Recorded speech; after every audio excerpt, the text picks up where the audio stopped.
dyta, çka mund të bëjmë? Wasallu bil-lejli wan-nasu niyam. Pa pejgamberi alayhi salatu wassalam e fal namaz atëherë kur të tjerët janë në gjumë. Atëherë kur të tjerët flinë. A e di sa e veçantë është kur ti të zgjohesh nga ëmbëlsia e gjumit enkas pikërisht për të takuar me Allahun e madhëruar? A është njëjtë kur ne të dy takohemi rastësisht në rrugë? Apo njëjtë pastaj në atë pjesën tjetër kur ti je përgatitur në shtëpinë tënde, ke shku dhe ke blerë në dyqan diçka dhe ke ardhur enkas për të vizituar mua në shtëpi?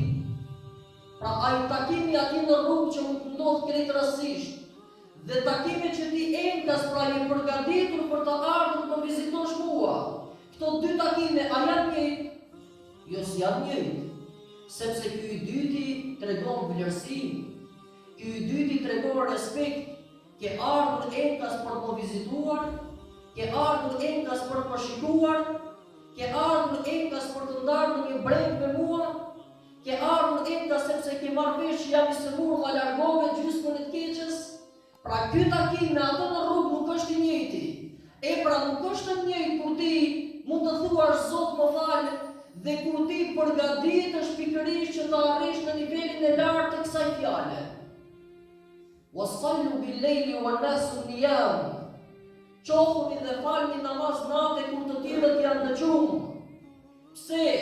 Nga se a e di çka do të thotë nga miliarda njerëz që mund të jenë në gjumë, ti të zgjohesh dhe ti thush Zotit tënd, ej Allah, ti je i mëshmiri, por unë jam zgjuar pikërisht nga shtrati im, nga ndërtësia e shtratit, nga ëmbëlsia e gjumit, kam prishur gjumin po laj fytyrën time, po laj krahët e mia, po pastrohem sepse shumë e dua takimin me ty, dhe ti je shumë madhështor dhe ti normalisht robin tënd të kërkon të pastër.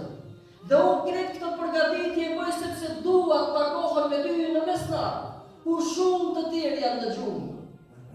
E ta bosh këtë në muajin e bekuar të Ramazanit shumë e dashur te Zoti.